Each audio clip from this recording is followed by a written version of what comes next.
आज एक बहुत ही इंटरेस्टिंग केस 1999 की बात है। हमारे एक दोस्त हैं, बहुत ज़बरदस्त किस्म की जर्नलिस्ट हैं बड़े। तो वो बीमार हो गए। मैं कम्प्लेक्स की लॉबी में खड़ा था। तो हमारे एक दोस्त हैं, वो उनकी व्हील चेयर पकड़े हुए हैं और उन्होंने मुझे कहा कि तबीयत बहुत ज़्यादा ख़राब है। उन्होंने कुछ चंद टेस्ट कराए तो उनको मलेरिया भी डायग्नोज था। उसके बाद उनको टाइफाइड भी था, वो जॉन्डिस भी था। हुआ कि मैंने सीनियर डॉक्टर साहब हैं, उनसे मशवरा किया। मैंने कहा जी ये मसला है। तो उन्होंने दो मेडिसिन मुझे बताई थी। एक थी कार्डस मिरानस और चिलिडोनियम।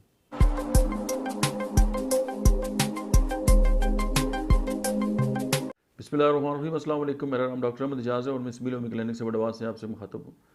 आज एक बहुत ही इंटरेस्टिंग केस 1999 की बात है। हमारे एक दोस्त हैं, बहुत ज़बरदस्त किस्म की जर्नलिस्ट हैं बड़े। तो वो बीमार हो गए और वो एबटाबाद में ही रहते थे। तो मैं उस वक्त फार्मा में जॉब करता था। तो मैं कम्प्लेक्स की लॉबी में खड़ा था। तो हमारे एक दोस्त हैं, वो पॉलिटिशियन भी हैं, लेकिन वो उनकी व्हील चेयर पकड़े हुए हैं और उन्होंने मुझे कहा कि ये इनकी तबीयत बहुत ज़्यादा ख़राब है। तो उन्होंने कुछ चंद टेस्ट कराए तो उनको मलेरिया भी डायग्नोज था। उसके बाद उनको टाइफाइड भी था और साथ ये था कि उनको जो है वो जॉन्डिस भी था। तो उन्होंने उनकी व्हील चेयर मुझे पकड़ाई, बंदा गायब, और साथ उसने मुझे चिट दी। उसने कहा अच्छा अच्छा मैं बस वो, मैंने कहा कोई बात। तो वो मैं ले के उनको उस दिन जो थी ओपीडी, मुझे याद है मेडिकल सी वार्ड की ओपीडी थी। तो वहाँ चला गया, उन्होंने चेकअप वगैरह किया, उनको एडमिट कर दिया वहाँ पे। उनका जो स्कैन्स वगैरह हुए तो लिवर एब्सेस जो था उनको था, यानी उनके जो जिगर है उसके अंदर पीप पड़ी हुई थी सारी। तो मैं 21 दिन उनके साथ हॉस्पिटल में रहा। और चूँकि मेरी कंपनी जो थी वो मेडिसिन वगैरह सप्लाई करती थी कम्प्लेक्स को, तो मैं उधर ही होता था। यानी वो ट्रक्स आते थे, कम्प्लेक्स को मेडिसिन देते थे, बाकी फ्री होते थे। उधर अटेंडेंट था, उनकी फैमिली को भी नहीं पता था। तो इतना रवाज भी नहीं था मोबाइल फ़ोन का कि जी, तो वो पीटीसीएल से कॉलिंग करते, कोई नंबर गलत होते, पता नहीं क्या। तो खैर वो एडमिट थे और उनको मेट्रोनिडाज़ोल के जो इन्फ्यूजन्स थे वो लगते। उनकी जो ट्रीटमेंट थी मतलब बड़ी अच्छी हो रही थी। लेकिन वो फिर डॉक्टर साहब माशाल्लाह बहुत अच्छे थे। उन्होंने कहा कि यार चांस तो मुश्किल है, लेकिन चलें कोशिश, लगे रहे। फिर एक दिन मुझे उन्होंने ही कहा कि यार खुदा के लिए क्यों अगर होम्योपैथिक मेडिसिन भी साथ अगर हो तो दे दें। तो मुझे इतना ज़्यादा नॉलेज भी नहीं था होम्योपैथी के वाले से एट द मोमेंट। हम तो ज़रा नए नए उस वक्त पड़े हुए थे। तो वो फिर ऐसे हुआ कि मैंने सीनियर डॉक्टर साहब हैं, उनसे मशवरा किया। मैंने कहा जी ये मसला है। तो उन्होंने दो मेडिसिन मुझे बताई थी। एक थी कार्डस मिरानस और चिलिडोनियम,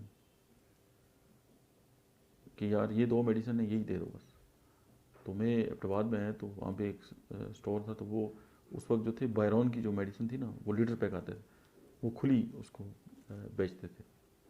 तो मैंने उनसे ली। तो उस वक्त उसकी कीमत तो थी 125 रुपये एक की, और 250 की दो मेडिसिन ली। और उसको 250 भी देना बहुत मुश्किल लग रहा था क्योंकि हालात वाक़यात ऐसे थे।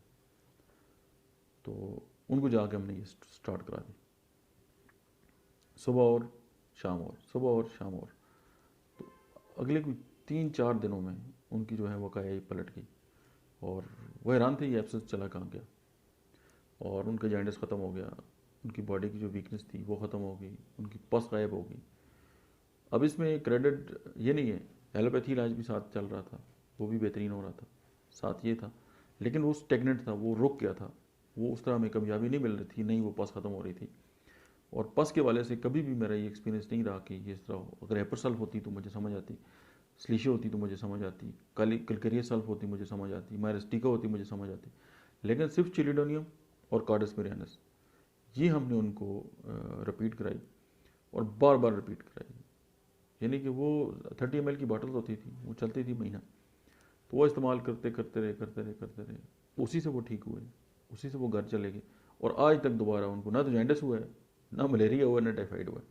यानी लिवर का जो है वो इतना बेस्ट ट्रीटमेंट हुआ है, और वो भी 250 रुपये में। आजकल कोई भी मदर टिंचर 1000 से कम नहीं है। उसकी वजह कि अब ज़ाहिर है प्राइसेस बहुत ज़्यादा बढ़ गई हैं, ज़ाहिर है उस बात को भी 20 साल हो गए। लेकिन वो बहुत बेहतर ठीक हुए। अब मामलात ये हैं कि होम्योपैथी को जो लोग अंडरस्टैंड करते हैं या इसकी तरफ जो आते हैं और उसका जो इससे जो इलाज कराना चाहते हैं, होम्योपैथिक जो तरीक़ाकार है, ये होम्योपैथिक के जो डॉक्टर्स हैं, उनका मतलब कोई एलोपैथी से मुकाबला करना नहीं, ये मदद कर रहे हैं लोगों की। देखिए एलोपैथिक सिस्टम पे कितना बर्डन है, हॉस्पिटल्स भरे हुए हैं, ओपीडीज़ भरी हुई हैं, एक डॉक्टर 25 से ज़्यादा मरीज़ एक वक्त में देख ही नहीं सकता, लेकिन उन बेचारों पे बोझ है कि वो 100 पेशेंट, 200 मरीज़ उनको देखने पड़ रहे हैं। होम्योपैथिक एज एडिशन है उनके साथ कि चूँकि होम्योपैथिक जिस बंदे ने दराफ्त की वो भी एलोपैथिक डॉक्टर थे, और वो उस तरीका इलाज से उकता गए, तंग हो गए कि यार एक नया सिस्टम बोले गया, जर्मन फिजिशियन थे। तो ये तो एक कंपेटिबल या इंटीग्रेटेड मेडिसिन के तौर पर हमें काम करना चाहिए कि जितनी तरीका इलाज है उनकी जितनी अच्छी बातें सारी उठा लें ताकि लोगों को बेनिफिट हो। अगर आप ये चाहें कि जी दुनिया का कोई एक तरीका इलाज जो है वो दुनिया के मसाइल हल कर सकते हैं, तो ये गलत बात है। एलोपैथी, होम्योपैथी, तिब या बाकी जितने तरीके इलाज हैं उन सबको एक छत के नीचे लेके आएँ ताकि लोग जो हैं वो उनका जो बेसिक डेमोक्रेटिक जो राइट है इलाज करने का वो भी पूरा हो जाए, और ताकि जो पेशेंट हैं वो डिस्पर्स हो जाएं और हर बंदे को टाइम भी मिले और प्रॉपर जो है वो ट्रीटमेंट भी हो। ये एक अप्रोच है और इसी पे काम करना चाहिए। अब होता क्या है कि जब कोई डॉक्टर को मौका मिलता है, वो टीवी पे बैठता है तो वो दूसरे तरीका इलाज जो है उसकी बेइज्जती शुरू कर देता है, और दूसरे को मौका मिलता है तो वो उस पर जो है वो उसकी इंसल्ट शुरू कर देता है। दुनिया का कोई तरीका इलाज भी जो है वो ख़राब नहीं है, और न ही किसी को किसी पे फोकियत हासिल है। ये फ़र्क क्या है? पर्सन टू पर्सन वेरिएशन है। जो अच्छे लोग हैं वो काम कर रहे हैं और बेहतरीन रिजल्ट ले रहे हैं, चाहे वो दुनिया के किसी तरीके इलाज में भी हो। आज के लिए इतना ही। Thank you very much.